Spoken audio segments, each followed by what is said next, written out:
Ma'am, I need for you to go to the podium. And Ms. Quick is an attorney as well, thank you. If you would tell us your name and your position, please. So I'm Jackie Pick, and I'm here as a volunteer. I am a lawyer, but I'm not acting as a lawyer in this case. I'm just helping out the legal team here. And going to explain to you the evidence that we have from State Farm Arena here in Fulton County, which goes to what Ray was talking about in terms of fraud or misrepresentation. So when that cues, okay. So it's going to be tough because I'm going to have to depart from the microphone and point out some things at times. You're looking at one big room here. This is where, according to our witnesses, who give us sworn affidavits, this is where the absentee ballots and military ballots are being tabulated on election day. So we have the tape from first thing in the morning all the way past the close of the polls. What you have is essentially two Republican field organizers who were sent here to be observers. At no time were they actually permitted to observe in a meaningful way. I'm sorry, I have a voice issue today. They are roped off with the press on the side.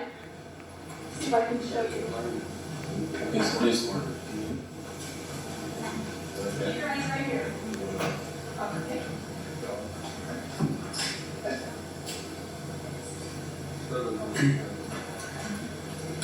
Tell you what you can do to help us out so that everyone can hear who's live streaming. If you would tell us what you're going to point to, and then we'll point to it. Okay. All right. So now what will happen is these frames can move around. So this can get a little confusing, but I'll make sure to make it clear. We have two observers there that are going to show up, not at this point, this is in the morning, as you can see the daylight. They're going to get there at about 8 o'clock to watch the tabulation of absentee and military ballots. But according to their affidavits, at about 10 o'clock, there was one person working the polls who told everyone in the room to leave on the basis they were going to stop counting and return at 8:30 in the morning. So if I can get the frame for approximately 10 o'clock or 10:20-ish. 10 p.m. Okay. Yes. We'll have to come back to the morning for a different reason in just a second.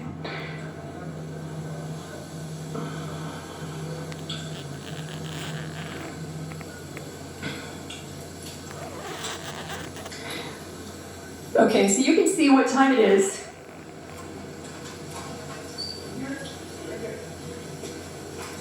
So we're at about 10 o'clock. But what you'll notice is that the workers are present, working, and you have, back in that corner I pointed out to you, the press and the Republican observers.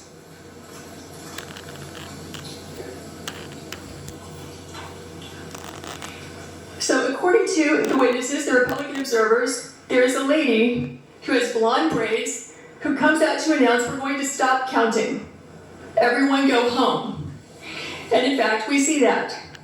What happens is everyone clears out, including the Republican observers and the press, but 4 people stay behind and continue counting and tabulating well into the night from that point, which is going to be about 10:25 when they all clear out, or 10:30. And they will continue counting unobserved, unsupervised, not in public view, as your statute requires, until about 1 in the morning. The reason we know this is because when our Republican observers were forced to leave, they went to the Central Tabulation Center, and they got word from a news crew that in fact counting had continued. They have information that not everybody left according to plan, and some people stayed behind. So this shocked them, so they returned back to State Farm Arena at about 1 o'clock in the morning, where they confirmed that in fact people had just left State Farm Arena in contravention of what they've been told by the supervisors who are running this operation. So, okay, we're still at about 10 o'clock. Can you take us to about 10:25 so we can see the change? You're going to watch this place be busy and filled up to empty at some time between 10:25 and 10:35, which is consistent with what the affidavits say.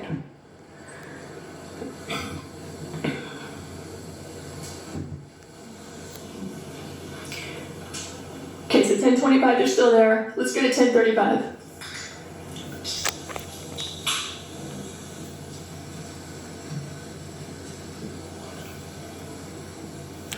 It takes it just a few minutes for the frames to actually catch up with it. There you go, with the time that you're seeing. So here you see it's all cleared out. We just went from 10:25 to 10:37. The place is a ghost town. This is where the people were vacated and told, go home, come back at 8:30. We will now stop working and stop counting. But notice who stays behind. You have 4 people, consistent with our affidavits, who stayed behind. And so you'll see the lady in purple. You'll see 2 women in yellow in the back, which is where the scanners are there at the top right frame. And then the lady with the blonde braids also, who told everyone to leave. Those are the 4 people who will stay behind.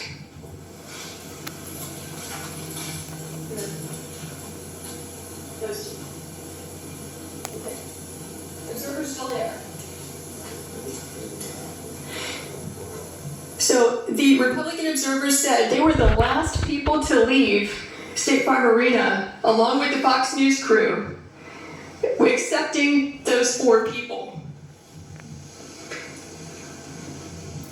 So what you're going to see, look at the ladies in yellow. You'll see that they will begin just sitting still, doing nothing, ostensibly not working, because after all, they said they're going to stop counting. They will wait until the witnesses over there in that roped off area, the press and the observers, leave the room. Then you'll see them move into action and begin scanning ballots.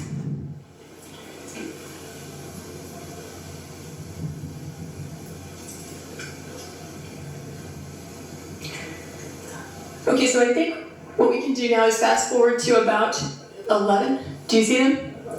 Yeah. Okay, there they walk. They're walking off. But the ladies in yellow are still there. Yes, keep your eyes on the lady in purple, and the 2 in yellow, and the woman in the blue apron with blonde braids, because those are the people who stay behind. Okay, so what you're going to see happen at about 11 o'clock is, once everyone is gone, coast is clear, they are going to pull ballots out from underneath a table. Watch this table.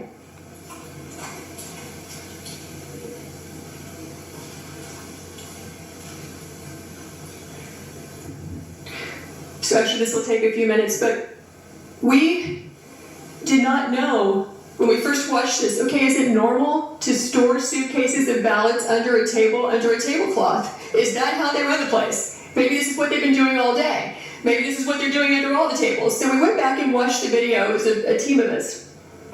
We don't see that. What we see is typically you're going to find ballots, back in this corner, or coming in through a door, and then they get moved and circulated throughout the room. And it can get a little confusing because they have these black containers of ballots. They have the U.S. Postal Service containers. But what we were trying to do when we determined that there were ballots being pulled out from underneath this table is, what was the chain of custody? Where did they come from? Who put them there? When did they put them there? We only reviewed this at about 1 in the morning last night for a couple of hours, so we're going to need about 14 hours to watch it carefully because we fast-forwarded through it several times and could not find that particular frame, but here's what we can tell you for sure. At about 8 o'clock in the morning, and we're going to roll this back and show it to you. There you go. So now they're going to start pulling these ballots out from under this table. This table, the black one, was placed there by the lady with the blonde braids at about 8:22 a.m. in the morning. So she put that table there. So the same person who's staying behind now, the same person who cleared the place out under the pretense that we're going to stop counting, is the person who put the table there at 8:22 in the morning. Yeah, I saw 4 suitcases come out from underneath the table.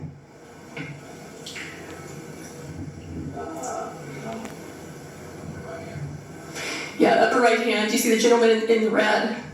So he just pulled one out.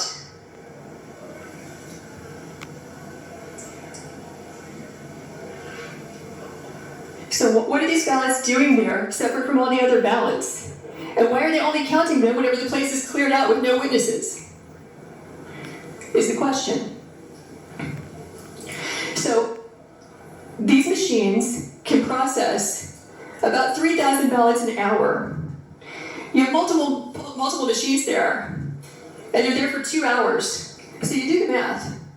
How many ballots went through those machines in those 2 hours when there was no one there to supervise, to be present, consistent with your statutes and rules, to supervise the tabulation? We believe that could easily be, and probably is certainly, beyond the margin of victory in this race. Because if it's only 3 scanners working for 2 hours, right, that's 18,000 ballots that went through.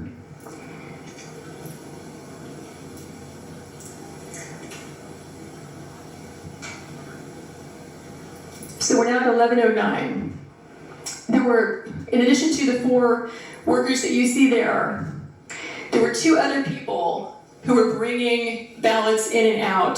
The gentleman in red that you saw, and then a second person, I can't tell if it's a male or female based on their hair being pulled back in their mask, but in any event, that's 6 total people. And so if we were to sit here for the next 2 hours, what we would see is that this operation just goes on and on and on. They're scanning until about 12:55 in the morning. So we kept the video running. And we can show you the people who gave us the affidavits reappearing at that time, just as they said, around 1 a.m. to find out, are they in fact counting after they told us they would stop working or not? And we will fast forward to that, but have you all seen as much as you'd like to see of what's happening here?